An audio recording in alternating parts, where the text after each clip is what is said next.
Bueno, nos metemos en la sala de Zoom. Allí lo tenemos a Fernando Spoliansky, que nos está esperando pacientemente, como es su estilo, ¿no? Él siempre espera pacientemente.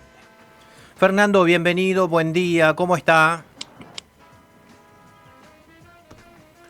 ¿Qué tal, Alejandro? Buen día para vos, Lorena. Buen día y buen día a la audiencia. Bueno, tremendo desafío el que te hemos planteado para hoy, ¿no? Economía mundial durante la pandemia, ganadores y perdedores.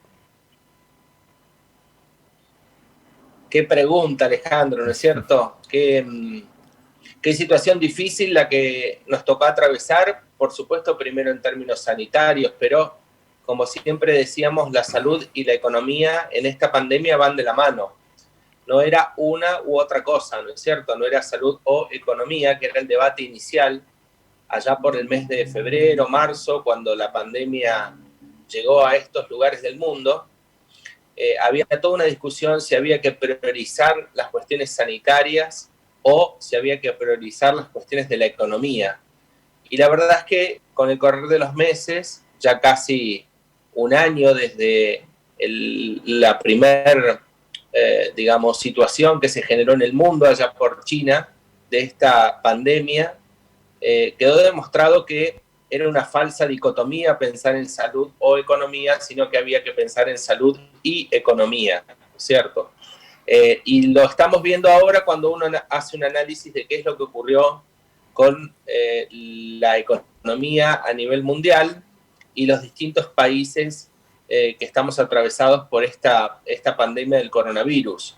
Y allí observamos claramente qué es lo que ocurrió con los niveles de actividad económica de todo el mundo, exceptuando paradójicamente a China, que fue donde se originó el coronavirus, o por lo menos esa es la información que tenemos. Claro. Recién ahora la OMS, viste que le permitieron ingresar en China para conocer el verdadero origen del coronavirus, pero todo indica que fue allí, en Wuhan. Excepto China, te decía que va a ser el único país que terminó creciendo durante el año 2020. El resto de los países del mundo y por supuesto el PBI a nivel global, a nivel mundial, va a haber caído en un promedio del 10%.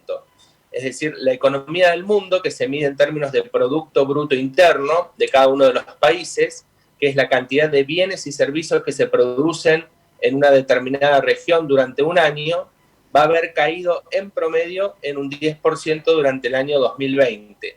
Y China, te decía paradójicamente, va a ser el único país que finalmente creció durante el año 2020 en un orden del 3%, que está muy lejos del crecimiento habitual, histórico que tenía China.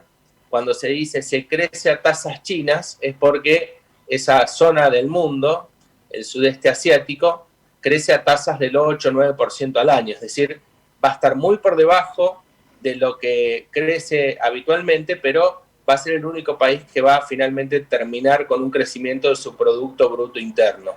Y eso tiene que ver con que seguramente fue el país el primero que tuvo el impacto del coronavirus, pero también fue de los primeros en poder salir, es decir, de coordinar acciones sanitarias con acciones de la economía local. Y eso finalmente le va a permitir entonces crecer. Lo que estamos viendo en los otros países del mundo, tanto en el hemisferio norte como en el hemisferio sur, es una profunda caída allá por los meses de febrero y de marzo, una caída en forma de B corta, es decir, una caída abrupta, que eso no se daba, por supuesto, hace muchísimos años en la historia del mundo. Tiene que ver con eventos que son muy significativos, como fue la crisis del 30 en Estados Unidos, cuando quebró Wall Street, y por supuesto la Segunda Guerra Mundial. Desde esos dos eventos más contemporáneos, por llamarlos de alguna manera, no se veía una caída de la actividad económica en forma de V corta. Y todo el mundo especula que la recuperación va a ser como efectivamente una V corta y va a completar el ciclo subiendo en forma así mucho más rápida, ¿no es cierto? Conformando efectivamente esa V corta.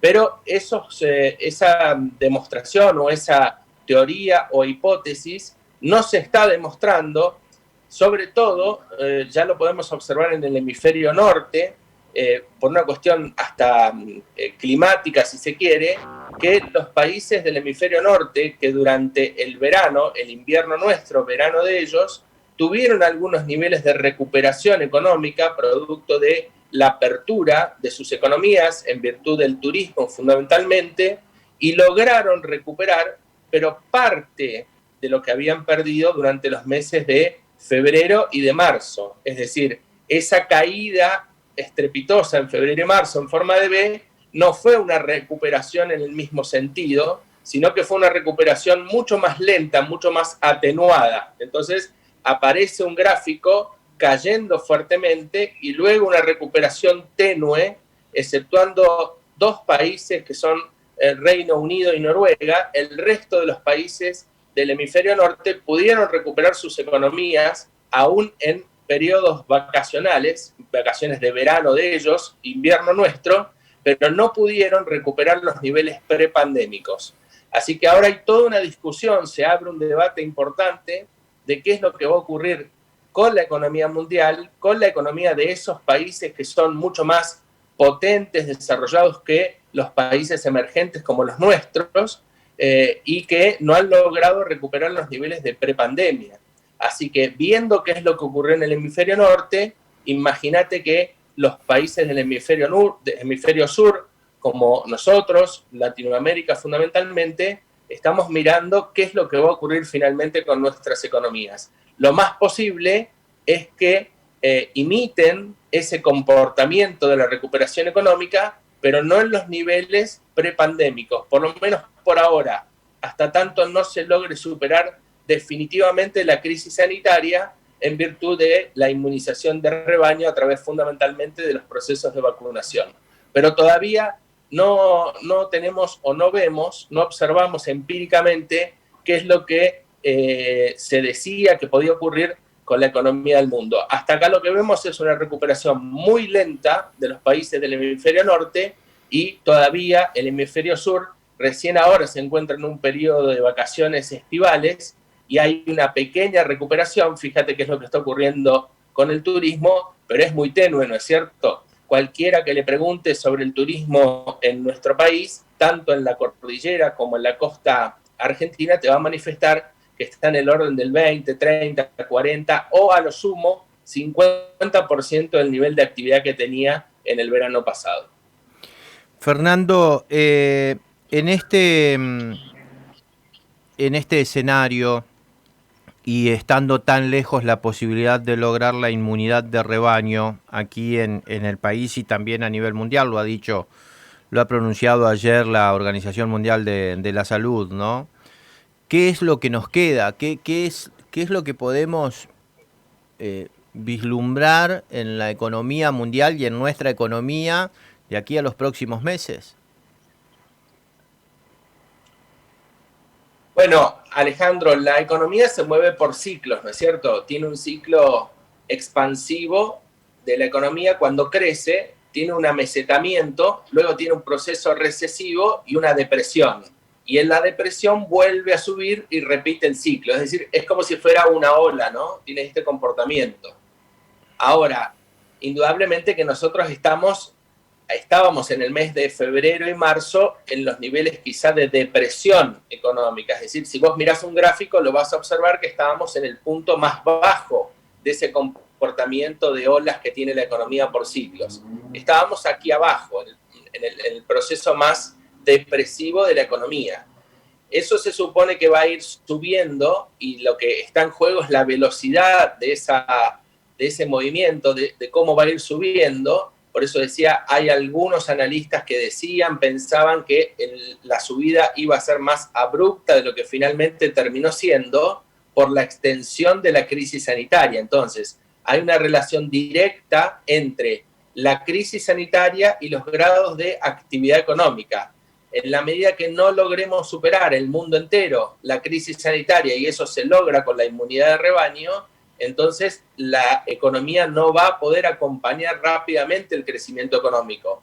Entonces, ese círculo, ese ciclo de la economía que debería empezar a subir, lo va a hacer, pero más lentamente, que es lo que estamos observando en los países, como te decía, del hemisferio norte. Exceptuando algunos, el resto está teniendo una recuperación muy lenta de sus niveles de actividad económica. Y eso, por supuesto, que afecta el empleo, afecta la inversión, es decir, todos aquellos actores económicos que están ligados de una u otra manera al crecimiento de la economía por la inversión, por el consumo y por la generación de empleo, eso va a ralentizarse porque no logramos todavía superar la crisis sanitaria. Entonces, tanto los países desarrollados como los países emergentes como los nuestros, o que estamos en inferioridad de condiciones, vamos a ver ralentizado ese proceso de recuperación económica, y eso por supuesto que va a afectar todas las variables de la economía. No va a ser sencillo el inicio, la recuperación, la fase de recuperación económica, en la medida que no avancemos con superar finalmente la pandemia del coronavirus. Eso, a todas luces, como bien vos decías, y la OMS lo declaró en el día de ayer, aparentemente nos va a llevar todo este año 2021. Aquellos que creíamos que quizá íbamos a tener una recuperación durante el primer semestre, ya estamos observando que el índice de vacunación en los países aún más desarrollados viene muy lento. Fíjate lo que está ocurriendo en Estados Unidos o en Reino Unido o en cualquier país de Europa. Vas a observar que tienen un índice de vacunación muy, muy bajo. Muy pocos ciudadanos de esos países están siendo inmunizados a través de la vacuna. Y por supuesto que también en Latinoamérica la tasa de vacunación es muy, muy baja, exceptuando algunos países que han logrado avanzar un poco más en los niveles de vacunación. El resto todavía está muy lento, tiene que ver con los procesos de fabricación de las vacunas y la distribución, que no es sencilla por el tema de la refrigeración que tienen que tener y porque obviamente los procesos productivos no son sencillos, y de almacenamiento y de distribución en el mundo, y eso está ralentizando el proceso de recuperación económica. Así que hay que esperar, Alejandro, y mirar muy atentamente qué es lo que ocurre primero con la cuestión de la salud, y luego, una vez que logremos atravesar la crisis sanitaria, es posible que la actividad económica vaya recuperándose más rápidamente. Pero mientras esto no suceda, el proceso de recuperación económica va a ser mucho más lento de lo que los analistas en general pensaban que iba a tener ese comportamiento de V corta, y el crecimiento iba a ser más explosivo. Fernando, la última y ya te liberamos. En todos estos casos que muy bien has ido detallando a nivel mundial, en la actualidad, cuando el virus se hace notar mucho más, en Europa, por ejemplo, ¿qué pasa con la economía? Por un lado, a nivel sanitario hay una alerta, ¿no? Hay una alerta roja. ¿Qué pasa con lo económico? ¿Lo económico se retrae, se detiene, cede posiciones o sigue avanzando? Bueno, quedó demostrado, Alejandro, que hay una relación directa entre el incremento de casos de coronavirus y la caída de la actividad económica. Es decir, en la medida que la crisis del coronavirus avanza, la actividad económica cae estrepitosamente. Fíjate que ahora Europa está en procesos de fuerte confinamiento de sus poblaciones, tanto Alemania como Italia como España, y tienen una caída de su actividad económica brutal. El Estado ha tenido que salir a asistir a empresarios y trabajadores con asistencia social, cosa que no ocurría en Europa hace muchísimos años. En el propio Estados Unidos o Canadá, vos pensás que hay una fuerte asistencia social y el Estado se está haciendo cargo de parte del salario de las y los trabajadores. Esa es una situación inédita que no se vivía hace muchísimos años en el mundo entero. Y sin embargo, lo que perciben esos países es que el grado de actividad económica está directamente relacionado con la crisis sanitaria. Entonces, como han tenido que volver a fases de confinamiento de su población, donde la gente no puede salir a trabajar, entonces otra vez aparece el Estado fuertemente subsidiador de empresas y personas para que los niveles de económica no se tumben por el piso. Así que Yo creo que hay una relación directa, Alejandro. En la medida que el mundo no logre superar la crisis sanitaria, no va a poder recuperar niveles de economía prepandémicos que teníamos, y esa recuperación va a ser más lenta si el coronavirus avanza y no logramos salir de la crisis sanitaria. Bien. Bueno, Fernando, o sea que esto no es exclusivo de los argentinos. La asistencia de los gobiernos nacionales a privados y empresarios es algo global. Es algo global, Alejandro, Sí. porque imagínate que los periodos de confinamiento fuertes que están teniendo, sobre todo en Europa, eso hace que la gente no pueda trasladarse libremente, los comercios están cerrados excepto los esenciales, hay toque de queda a partir de un determinado horario nocturno, es decir, que hay sectores golpeados muy fuertemente, ¿no? Los sectores del turismo, gastronómicos, hoteleros, eso pasa en todos los lugares del mundo, no es solamente aquí. Así que hay que mirar con atención qué es lo que pasa en esos países que tienen una espalda mucho más grande que la que tenemos nosotros. Vos imaginate que esos países están ya estabilizados en términos macroeconómicos, sus economías son muy potentes, son muy desarrolladas, generadoras de empleo, y sin embargo están teniendo unos problemas fenomenales con sus economías. Así que en el caso de la Argentina y otros países de similares condiciones a los nuestros, que no tenemos estabilidad macroeconómica, que tenemos un desempleo creciente, una pérdida del poder adquisitivo de nuestra moneda, un endeudamiento que hay que cubrir y una caída de la actividad económica muy, muy profunda, no de ahora, sino de antes de la pandemia.